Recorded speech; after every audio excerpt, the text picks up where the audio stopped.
ये है Bangladesh. South Asia में इंडिया और म्यांमार के बीच मौजूद एक ऐसा कंट्री जिसकी ज्योग्राफी बहुत यूनिक और खास है। आजकल हर तरफ बांग्लादेश का चर्चा है और इसकी वजह वहां पर हाल ही में होने वाली बहुत सी पॉलिटिकल चेंजेस हैं। मगर बहुत कम लोग ये जानते हैं कि बांग्लादेश का असल चर्चा जिस चीज के वजह से होनी चाहिए वो उसकी ज्योग्राफी है। अगर मैं ये कहूं कि बांग्लादेश दुनिया के उन चंद कंट्रीज में आता है जिन्हें कुदरत की तरफ से एक लिटरली ब्लेस्ड ज्योग्राफी मिली है तो गलत नहीं होगा, लेकिन यही ज्योग्राफी जहां बांग्लादेश को बहुत खास बनाती है वहीं उसके लिए बहुत सी प्रॉब्लम्स भी क्रिएट करती है। बांग्लादेश की लोकेशन उसे जियोपॉलिटिकली बहुत इंपॉर्टेंट बना देती है क्योंकि साउथ ईस्ट एशिया में चाइना और इंडिया के बीच पावर स्ट्रगल को बैलेंस करने वाला मेन प्लेयर बांग्लादेश ही है। बांग्लादेश के पास दुनिया की सबसे फर्टाइल जमीन है क्योंकि यहाँ पर गंगा और ब्रह्मपुत्र रिवर्स साउथ एशिया के दो बड़े दरिया आकर मिलते हैं। बांग्लादेश को लैंड ऑफ रिवर्स भी कहा जाता है और दुनिया का सबसे बड़ा रिवर डेल्टा बनाते हैं और यही दरिया फिर आगे बे ऑफ बंगाल में जाकर गिरते हैं। बांग्लादेश के पास दुनिया का सबसे लंबा इंटरप्टेड बीच भी है जिसे कोक्स बाजार बीच कहते हैं।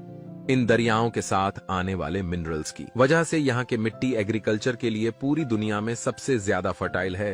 ये फर्टाइल जमीन 700 से भी ज्यादा दरिया और समुंदर को एक्सेस, यही वो चीजें थीं जिसके वजह से बंगाल का ये सारा एरिया हमेशा से इंडिया का सबसे अमीर क्षेत्र रहा है। यूरोपियंस के यहाँ आने से पहले 15वीं सदी तक बंगाल सिल्क, कॉटन और हैंडीक्राफ्ट आइटम्स का सबसे बड़ा एक्सपोर्टर था। बंगाल की टेक्सटाइल इंडस्ट्री पूरी दुनिया में मशहूर थी और एशिया से एक्सपोर्ट होने वाला 80% सिल्क बंगाल से ही सिल्क रूट के जरिए सेंट्रल एशिया और यूरोप तक ज्यादा था। 16th सेंचुरी में जब पोर्चुगीज एक्सप्लोरर पहली बार यहां आए तो यहां की खुशहाली देखकर वो तंग रह गए। यहां की हैंडलूम इंडस्ट्री, आर्ट, एग्रीकल्चर, इतने रिसोर्सेज और इंडस्ट्री तो उस वक्त यूरोप में भी कहीं नहीं थी। पोर्चुगीज भाव गए थे कि उन्होंने सोने की चिड़ियां डिस्कवर कर ली है। बांग्लादेश एक बहुत ही स्ट्रेटेजिक पोजीशन पर था। बांग्लादेश साउथ एशिया और साउथ ईस्ट एशिया के दरमियान एक नेचुरल लिंक है। कोई भी रीजनल ट्रेड कोऑर्डिनेशन हो, चाहे वो आसियान हो या सार्क, वो बांग्लादेश के बगैर नहीं हो सकती। सबसे बढ़कर बांग्लादेश इंडिया और चाइना दोनों के लिए बहुत ही इंपॉर्टेंट है और उसकी वजह यह है कि इंडिया की सबसे बड़ी जियोग्राफिकल वीकनेस ये सिलीगुड़ी कॉरिडोर है जिससे चिकन नेक भी कहा जाता है। ये बांग्लादेश और नेपाल के बीच सिर्फ 24 मील चौड़ा रास्ता है जिसके इंडिया अपनी 7 नॉर्थ ईस्टर्न स्टेट्स के साथ कनेक्टेड है जिन्हें 7 सिस्टर्स भी कहा जाता है। इन स्टेट्स में असम, मणिपुर, मेघालय, मिजोरम, नागालैंड, त्रिपुरा और अरुणाचल प्रदेश शामिल है। अब चाइना अरुणाचल प्रदेश पर अपना क्लेम करता है मगर ये स्टेट इंडियन कंट्रोल में है।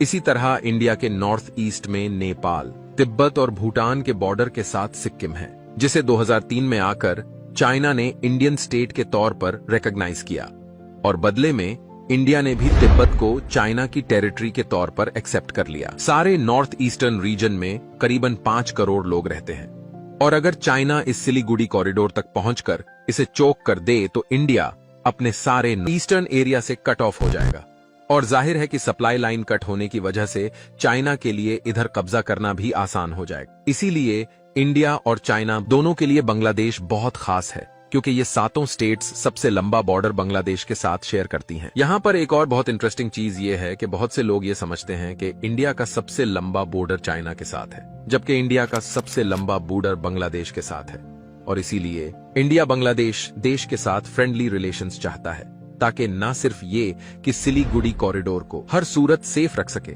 बल्कि उसकी साउथ ईस्ट एशिया और अपनी नॉर्दर्न स्टेट्स के साथ भी स्मूथ कनेक्टिविटी हो। यहीं पर अगर हम बांग्लादेश की ज्योग्राफिक फीचर्स पर वापस आएं तो जैसा कि हम पहले भी डिस्कस कर चुके हैं कि बांग्लादेश का सबसे बड़ा रिसोर्स उसके ये दरिया है। जहां बाकी सारी दुनिया पानी की कमी का शिकार है वही बांग्लादेश के पास बहुत पानी है, बल्कि जरूरत से कुछ ज्यादा ही पानी है। बांग्लादेश का सबसे बड़ा इश्यू यह है कि यहाँ पर हर साल बहुत खतरनाक तूफान और फ्लड आते हैं। हर मॉनसून में यह दरिया उबल पड़ते हैं और बांग्लादेश के यह 70% हाईलाइटेड एरियाज फ्लड की वजह से तबाही का शिकार होते हैं और तकरीबन हर मॉनसून में यही होता है। इसकी वजह यह है कि साउथ एशिया में मॉनसून विंड्स ओरिजिनेट ही बे ऑफ बंगाल और अरेबियन सी से होती हैं। क्योंकि बांग्लादेश बे ऑफ बंगाल के बिल्कुल साथ है तो सबसे ज्यादा बारिश भी इधर ही होती है। बट स्टिल, जिस तरह की फर्टाइल जमीन और समुंदर की एक्सेस बांग्लादेश के पास है, अगर बांग्लादेश को एक कमिटेड लीडरशिप मिल जाए तो इस कंट्री की तकदीर बदल सकती है। फिलहाल तो सारी दुनिया का फोकस बांग्लादेश में आने वाली नई सरकार होगा, वो ही साउथ ईस्ट एशिया का पावर बैलेंस डिसाइड करेगी। और वीडियो के एंड में हम चाहेंगे कि बांग्लादेश के हालात जल्द से जल्द ठीक हों और वो अपने अनटैप्ड पोटेंशियल से भरपूर फायदा उठाए। ये हैं वीडियो इंटरेस्टिंग लगे तो चैनल सब्सक्राइब करें और लेटेस्ट अपडेट के लिए बेल आइकन दबाए। अपना ख्याल रखें। धन्यवाद। अल्लाह हाफिज।